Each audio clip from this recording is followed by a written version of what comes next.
Kenapa sih Rismond bisa ngomong kayak gitu tuh? Dia bilang pecah kongsi lah sebagainya. Emangnya Rismond pernah ngomong baik-baik sekarang ini? Kan nggak pernah.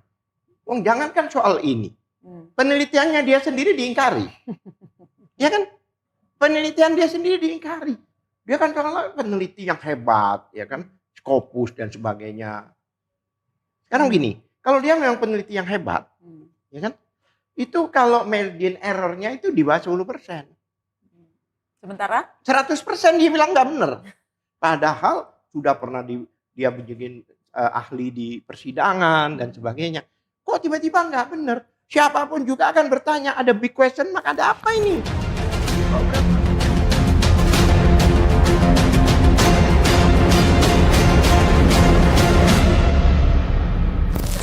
Publik melihat Roy Suryo mengajukan pra-peradilan, sementara Dr. Tifa memilih langsung menghadapi sidang pokok perkara. Banyak yang kemudian menilai keduanya mulai berjalan sendiri-sendiri. Benarkah demikian? Apakah sejak awal memang sudah ada kesepakatan bahwa masing-masing akan menempuh strategi hukum yang berbeda? Atau keputusan itu baru diambil belakangan ini? Pak Alkatiri, kita akan simak juga ya pernyataan dan gestur dari mantan kolega Roy Suryo dan Dr. Tifa Rismond Sianipar. Apa pernyataannya? Kita simak berikut ini. Baik saya, Roy Suryo maupun Tifa, ada kejadian yang unik. Ya, yang sebenarnya pecah kongsi ini sudah lama ya. Nah, pada saat itu ya Tifa ini ya, entah dengan pertimbangan apapun dari Abraham Samad, Tifa ini dipecat ya. Ketika kami masih berada di bawah koordinasi Abraham Samad, Tifa ini dipecat sebagai klien. Ya, ingat, Tifa ini dipecat sebagai klien. Entah pertimbangan apa saat itu, terjadi perdebatan luar biasa ya antara Abraham Samad dan Tifa ya pada saat Tifa ini dipecat ya, dan Tifa saat itu nangis gitu ya kan. Oke, itu tadi pernyataan dari Rismond Sianipar ya, yang dulu pernah satu kubu bersama dengan Dr. Tifa dan juga Roy Suryo. Langsung saja kita tanyakan Pak Alkatiri, dengan menggunakan kacamata hitam, begitu meyakinkan sekali Rismond menyampaikan pernyataan bahwa pecah kongsinya sudah lama. Dr. Tifa dipecat sebagai klien Abraham Samad. Tanggapan Anda? Sebenarnya bukan dipecat ya. Dr. Tifa sebenarnya memilih karena mempunyai kelompok lawyer lain waktu itu, gitu loh. Nah, dari pihak Abraham mungkin waktu itu dia tidak menghendaki ada kelompok lain itu, gitu loh.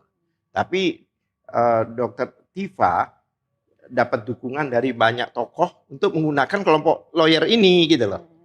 Akibatnya katakan, lah saya ini nasib saya, kan?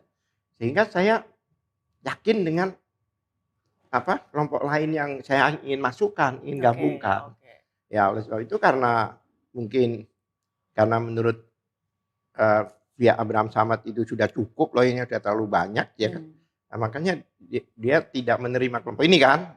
Makanya ya sudahlah, saya bikin kelompok sendiri itu awalnya. Jadi bukan pecah karena konflik, tidak.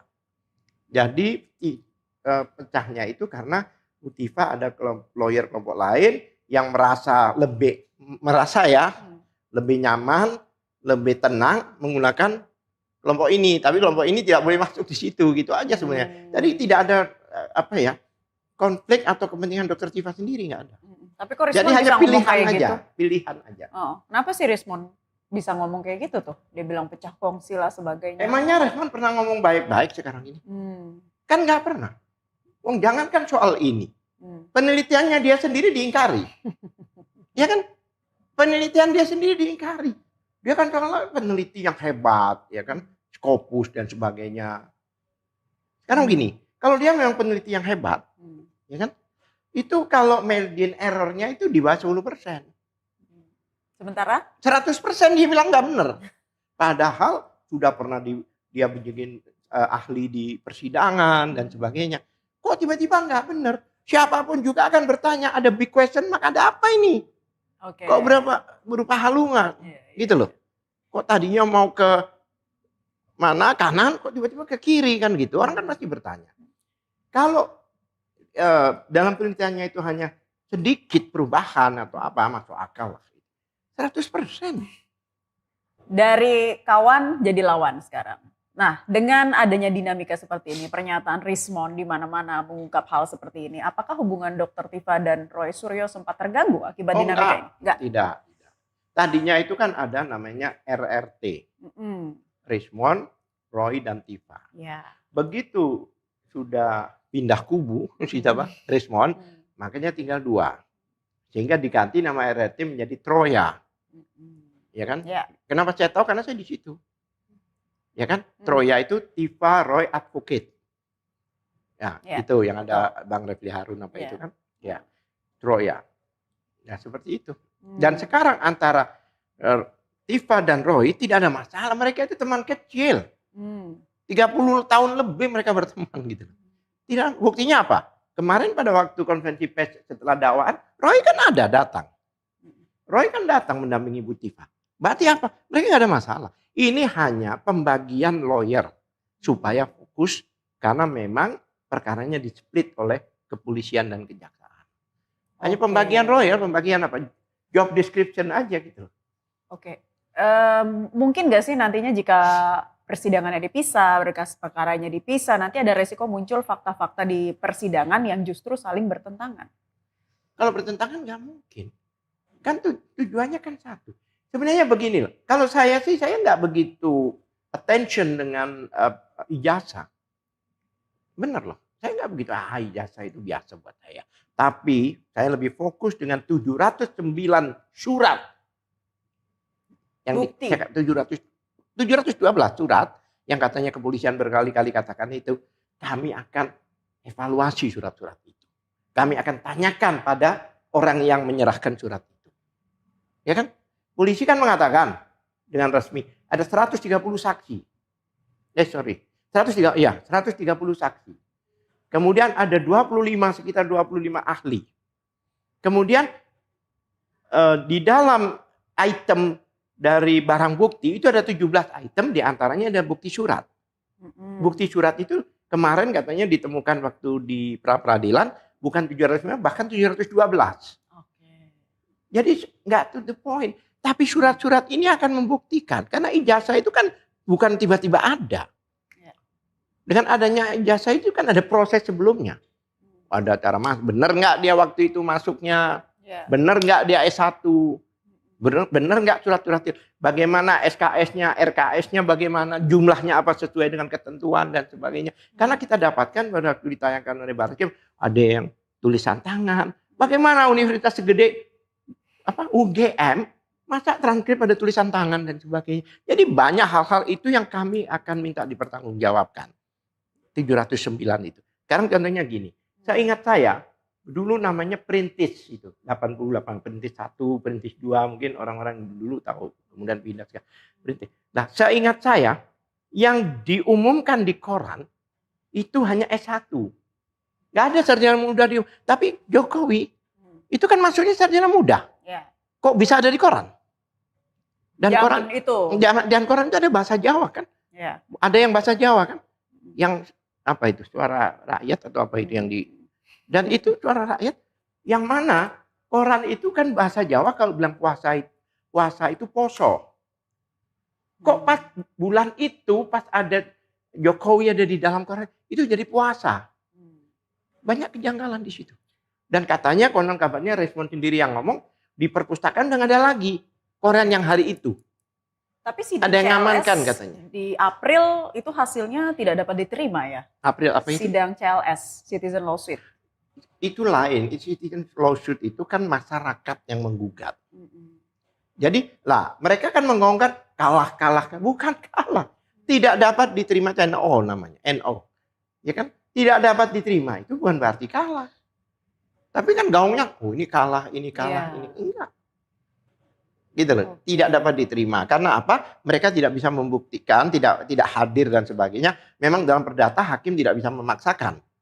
Tapi jika yang pidana ini, selama menurut hakim itu penting untuk dihadirkan, harus hadir. Apalagi pelapor. Kan dia harus tahu apa sih yang dilaporin. Kan konon kabarnya katanya mau pakai Zoom dan sebagainya. Kami keberatan kalau itu pakai Zoom. Kan kita harus tahu suasana kebatinan pelapornya itu seperti apa. Kenapa sih kamu melaporkan? Apa sih salahnya dia? Ya kan? Makanya itu ada informasi. Zoom itu memang dibolehkan. Dulu kan COVID ya Zoom.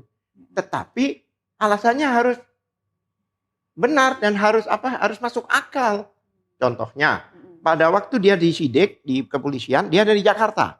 Begitu di persidangan, ternyata dia ada di Australia. Nah ini boleh. Masa mau ke Australia? Itu. Tapi kalau seandainya dia tidak bisa hadir Zoom karena dia sibuk mengantarkan satu partai keliling Indonesia, tentunya nggak bisa dong. Termasuk nanti kehadiran mantan presiden atau presiden ke-7 Republik Indonesia akan sangat ditunggu ya di dalam persidangan. Bukan itu. kami aja, seluruh rakyat Indonesia menunggu. Jadi, ya kan? Dan sekarang ini itu bukan the end of the game. Ini bahkan the beginning of the game. Karena tadinya lawyer nggak ikut ngomong. Ya. Sekarang lawyer sangat berperan. 25 lawyer itu semua berhak untuk mengkaji, bertanya, menganalisa, dan sebagainya. Siap nggak menghadapi 25 lawyer yang konon kabarnya katanya die hard ini? Oke. Jika salah satu terdakwa nantinya memperoleh putusan yang berbeda. Nah ini apakah akan mempengaruhi terdakwa yang lain?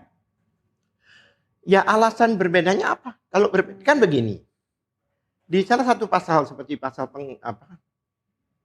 fitnah, itu ada pasal 2, ya pasal 434 itu ayat 2-nya menyatakan bahwa hakim harus menguji dulu, ya kan sampai hakim yakin bahwa mereka itu melakukan pencemaran nama baik. Bagaimana mengujinya? Salah satunya hakim itu juga berkewajiban berwenang untuk menguji ijazahnya itu asli atau tidak. Kalau ijazah itu diuji oleh hakim dan ternyata asli, baru bisa dikenakan pasal-pasal pencemaran. Lah kalau diujinya ternyata palsu gimana? Ya kan? Jadi harus fair dong hakim. Dan kami yakin bahwa hakim insya Allah akan objektif. Kalau saya lihat kemarin hakim itu benar-benar kelihatan banget kalau imparsial. Tidak akan gampang dipengaruhi. Oke. Terakhir Pak Al-Kathiri, di tengah berkembangnya opini bahwa Roy Suryo dan Dr. Tifa pecah kongsi, apa yang ingin Anda sampaikan kepada publik? Karena mereka tidak tahu. Sekarang kan yang tahu kan, kebanyakan ya yang teriak-teriak di luar dan sebagainya kalau sepak bola itu penonton. Sedangkan kami pemain di dalam. Penonton kan selalu seolah-olah lebih tahu dari pemain. Bahkan selevel Ronaldo aja dibilang bodoh. Bodoh kamu gitu, kan gak lucu. Makanya kami ya anggap aja angin lalu buat kami. Masa penonton teriak-teriak, kami sebagai pemain tidak akan terpengaruh. Tapi pecah kongsi tidak. Kalau pecah kongsi, Roy nggak akan datang di persidangan Tifa kemarin. Oke. Bahkan bersama-sama kan siaran persnya kan. Oke, satu lagi deh. Apa deh? Terakhir-terakhirnya ya. Seberapa optimistis perkara ini akan membuktikan posisi hukum klien Anda di pengadilan? Apakah Anda yakin persidangan nanti justru ya akan membuka seluruh faktanya? Saya yakin semuanya akan terbuka. Sebenarnya begini, dengan 700 bukti sekian, itu menurut saya malah blunder buat mereka. Emangnya saksi itu duduk pulang gitu? Ya kami uji. Dari sini bahkan nanti akan muncul, akan kelihatan banget. Ya kan? Kejanggalan-kejanggalan, kondisi-pengkondisian akan kelihatan nanti. Karena mereka harus bertanggung jawab. Bahkan saya bilang berkali-kali bisa mungkin minimal 3 tahun ini sidang. Dengan jumlah banyak orangnya. Sekarang bayangkan ya, 130 saksi ya. Kemudian ada 25 yang dari mereka loh. Ahli. 25 ahli. Belum yang dari bukti. Kami. Ya, anggap aja dari kami jangan dihitung, bisa 200 deh. 150. Dan lawyer-lawyer kami yang tim saya ini itu kalau menanyain saksi sampai malam. Baru satu saksi. Waktu Anton Permana itu, saksi pelapornya kan 1 orang. Itu sampai 4 kali dihadirkan 1 bulan. Konon sampai malam kata hakim ini sudah belum? Oh iya minggu depan. Kalau ini terjadi, kebayang. Anggap 1 orang 1. Ya kan? Tiap minggu kita sidang. 150 kali 7 berapa? 1000 berapa itu? Kemudian 1 tahun hanya 360 hari. Berarti berapa tahun itu? Ya kan? Ya, kita nanti kantor kedua kita ini ya di pengadilan itu nanti. Oke. Ya kalau mereka siap untuk itu, oke, kami akan hadapi. Terima kasih kuasa hukum Dr. Tifa sudah bergabung di Gestur kali ini, Pak Abdullah Al-Katiri.